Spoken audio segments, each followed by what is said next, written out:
Hi, I just want to talk you through a few things because I'm aware that you've got a deadline coming in terms of the coursework. I am going to try and put these clips on fairly regularly because we just don't know on any given day who will be in and who won't be in terms of isolation. I'm also going to start looking at using Teams more often to hold meetings online because actually this is new technology that even last year we didn't really know existed, and it's brilliant technology for what we want to do. There is actually really no reason why we need to be in the same room with each other um, when we are checking on progress, um, because we can do absolutely everything on Teams. We can look at documents, etc., on Teams.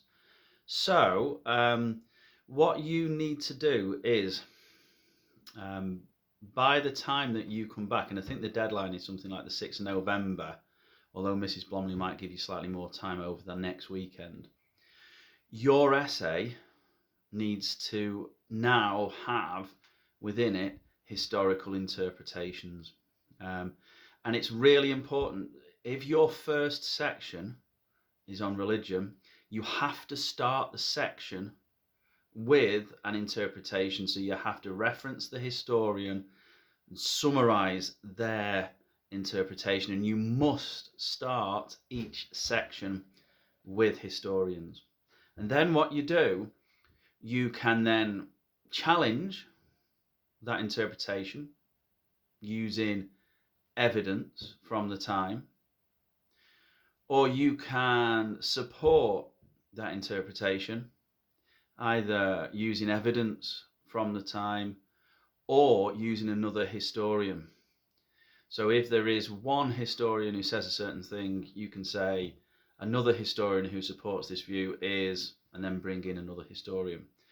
What I would really very strongly avoid is using one historian to challenge another. If you are doing your religion section, you don't want to bring into that section a historian who says it was economic. Because later on, when you do your economic section, you will then bring in that historian who said it was economic. So one of the things that you need to do, okay, by the deadline is make sure your essay now has historical interpretations for the religious section, the economic or social section if you did that, and the political section. Every reference you make to historian has to be backed up, so you have to reference it. So it is really important that when you do this piece of work that you include the references, so you reference it throughout. And at the end of, so on each page, you've got a list of references of where the information is coming from. And at the end of your essay, you have got a bibliography also, where everything is recorded of all the books that you've read and all the articles that you've used. The other things you need to work on is your introduction needs to now be more developed. In your introduction, you want to briefly allude to the historians for each particular section.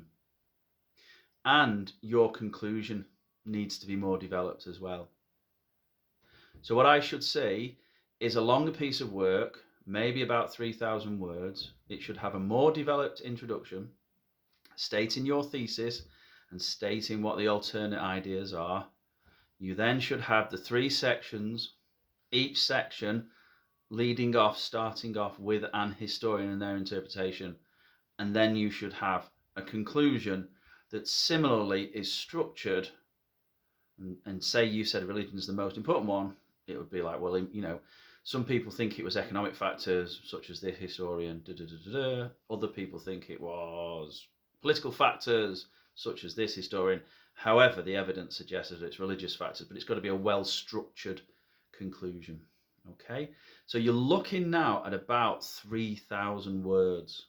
What I'm going to do is I'm going to post this, and then I will also meet with people individually if they want, and we'll have the Teams meeting. And using all of those methods, we should be able to stay on top of this, regardless of what happens in terms of COVID. All right, stay safe over half term, and I'm looking forward to seeing what you've produced. Thanks very much.